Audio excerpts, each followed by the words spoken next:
but it appears my sister is one of the most centrally configured persons, whether she was extorted into that, or she was tricked into that, or she willingly participated. Neither is it my knowledge, nor is it my concern. Her obligation as an American who sworn an oath to the United States of America, her obligation, like it's always a question of why. Kim Picasso and Kristine Marcy are two different women, but they have one thing in common. They've both been harassed and cyberstalked by one individual. But that one individual, Mr. Phil McConnell, had two separate cohorts. One, David Hawkins, the other, Timothy Homseth. But Hawkins and McConnell is the story we're going to focus on, how they came about. And what was the reasonings behind this? Well, it started off as Able Danger, a small fire. Now, it could have quite easily be gone, but it wasn't. What happened was that fire became more and more because it got more oxygen because of all the different platforms promoting Phil McConnell and David Hawkins as credible, as their stories had merit. The thing that is the most absolutely depravity about this is not one of these platforms did any due diligence or fact-checking on anything that Hawkins and McConnell were putting out. Because if they had, guess what? Able Danger would have been just like that. Gone. But instead, they carried on with the bovine excrement. But that's not the point of this picture. I'm going to take you now on another part to the twist of this story. What we have here is documentation to show here that in 1999, the McConnells were very, very active within the Glendon, Minnesota community. So much so they were involved with the horticultural and the farming, which goes with their breed of the British White Association. And as you see there, they were actually involved in sales and date on their farm. So what went wrong? Why did they end up in bankruptcy? What was the factor? What caused this to happen? From a successful guy, a pilot, and in a very good wage, to that. But what's more telling is this Alpa documentation of 2008, and it is very revealing in what's in there. Because we have to understand fully what's going on here, because don't forget, we have the situation with the mental health, but also in here is something of importance, another gem within this documentation. Please cancel my grievance. I had requested to be returned to flying or be paid out to retirement age. I do not consider 6 days pay adequate. I spoke with a DOJ official who suggested I consider a qui tam filing. I have located a QT attorney and anticipate a meeting with the FBI Intel fairly soon. Please advise NWA Legal of this request to cancel. Who was the DOJ official? Because if he's referring to his sister, Kristine Marcy, that's impossible. Because Kristine Marcy left government service in 2001. But I also have audio recordings where McConnell actually brags about being in contact with his sister on the radio shows prior to 2010 and prior to Able Danger. But listen to this next clip, and then it's going to explain a little bit further what's going on. Maybe at family occasions you would get the opportunity to talk this through with her, perhaps. She's told me several times that the people that I work with are of questionable mental health, right, and that when she was very highly placed at the Department of Justice, they got 300 to 400 letters, such as the letters we write every day. I discard that out of hand. I doubt if my sister or the Department of Justice in the United States of America have ever gotten one single communication that is as precise, is well evidenced, and sadly, the truth, as the 18,000 pages of letters that myself and my network, which is...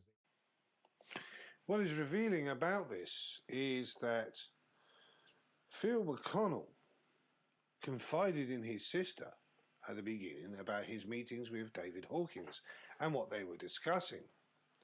His sister's reaction was, the guy's mad, like any normal sane person would say. But here is a book of how McConnell writes. Now, I want to show you why this is important. Here we have Phil McConnell, who classes himself as a forensic economist, which he got the title from David Hawkins. But it's important is how somebody writes is just as the similarity of somebody's fingerprints or somebody's DNA. It is totally different to other people. Also notice about the flying times. That's something we'll get back to at another point as well. But reading this will make you a few brain cells less. But I will link it below for your time and pleasure to read anyway. It doesn't make sense. It's all over the place, but it's the style of writing is totally different. This book was a later on book, which is called Lesbian Cults, Paedophile Oaths and the Guild of Patented Hits. Again, this shows you the style of Phil McConnell's writing.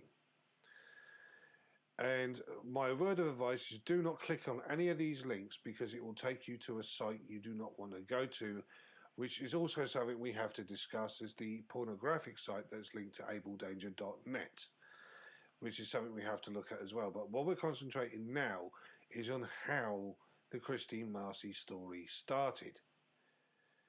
So this book is completely insane, and like I said, you'll be a few brain cells short from reading it. It is absolutely incredible.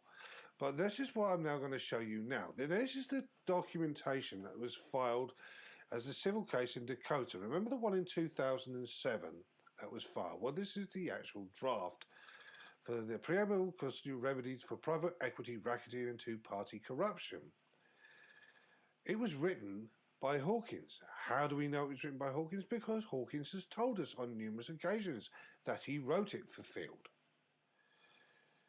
And here we have the documentation and the style of which Hawkins writes in.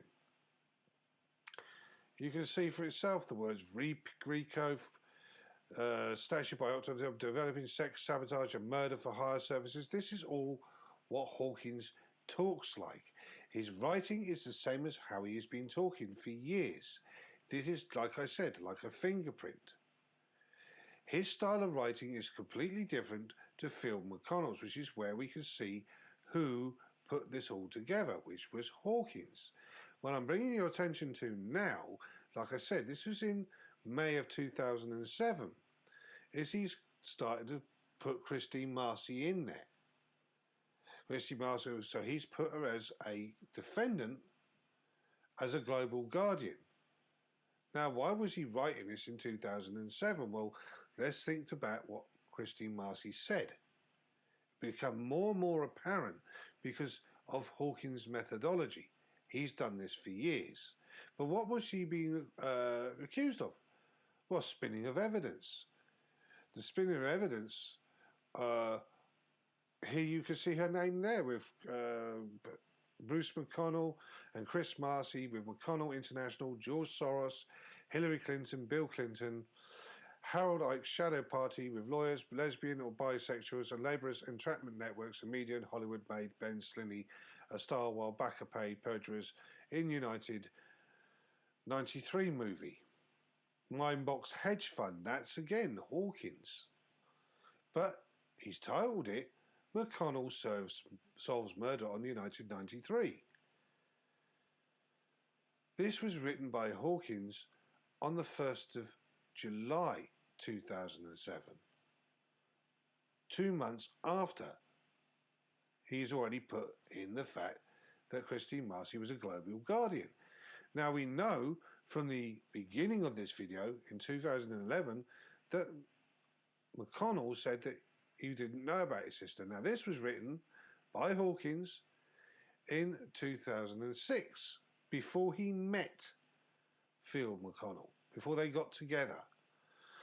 CAI affiliates, which is the Canadian attack again, because he's constantly attacking Canada. This is part of his MO, this is part of his methodology. The ease way is another important factor here as well, because this will all start making sense in a minute. Hawkins has a problem with Canada. Now, this came about with something that happened to him. And we're going to go into that in a minute. But first of all, let's just look at how he writes here. It's the same style of writing, it's the same setup. So the person that started the Kristine Marcy story off was Hawkins. And why? Because she accused him of being a nutter. Somebody who was completely insane, mad for their theories. But why was Hawkins like this? You see, just like Homsef had a problem with Kim Boccaccio rejecting him, Hawkins has got a history. And his history goes back to 2001, where he was a guest on a radio station. But who was he guest of? Her name is Susan Cameron Block, as she was also involved with him in some connection with Easeway. How do we know that?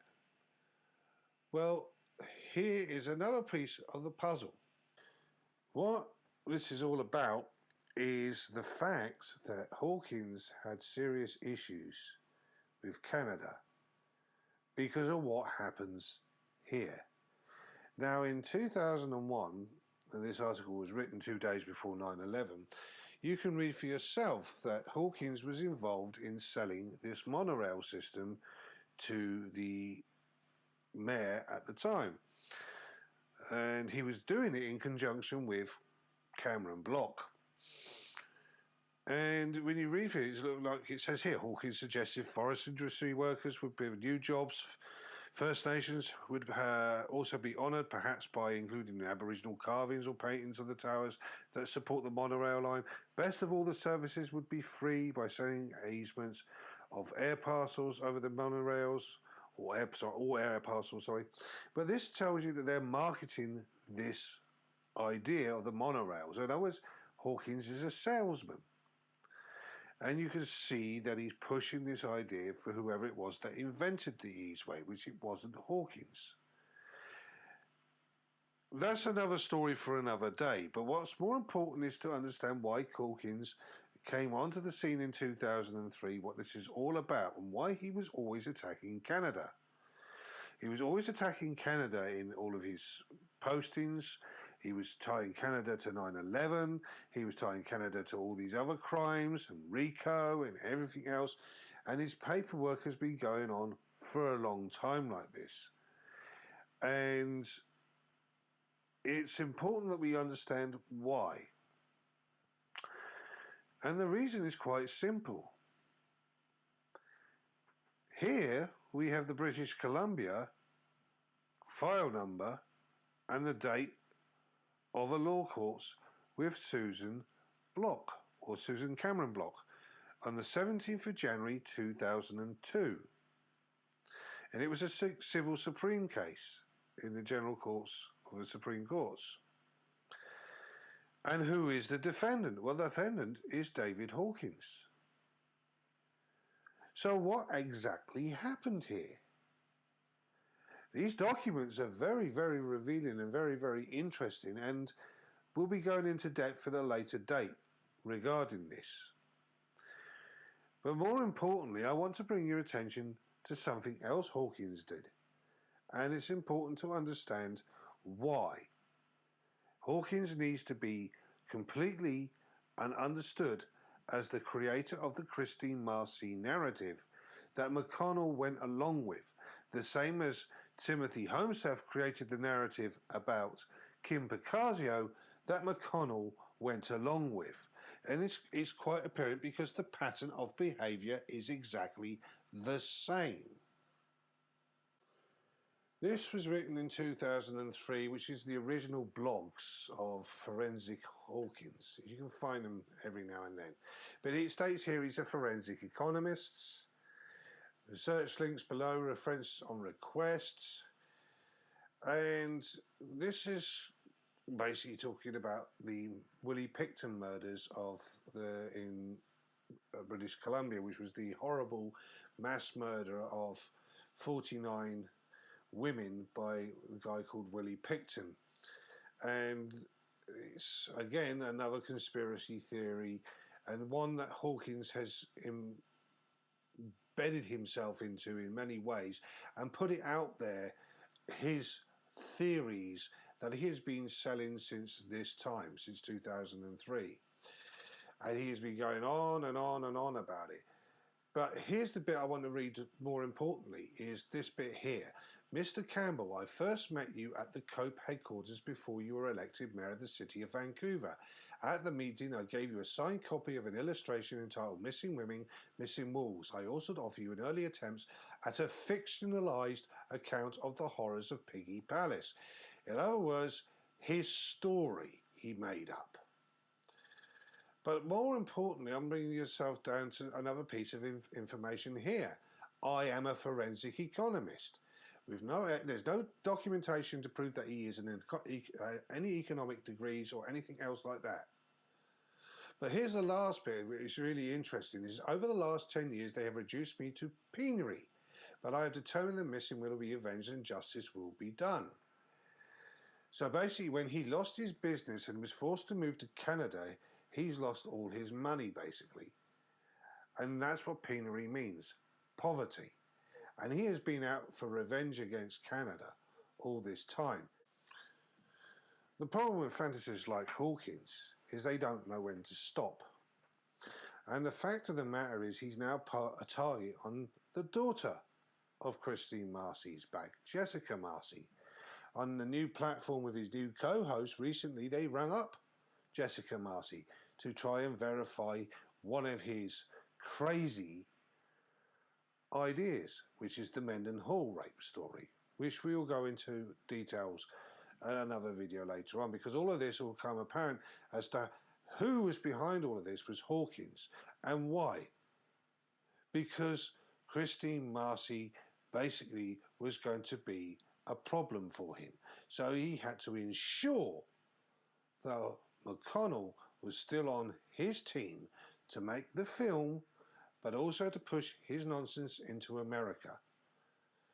Hawkins has been the driving force all the way along. And if you do not believe me, the evidence is there, and I will put it out more and more as we go along. But what I'm going to do is now play you the final clip that puts it all into perspective as to who is the person who started it all. Just as much as Homseth with Picasso, it was Hawkins with Marcy.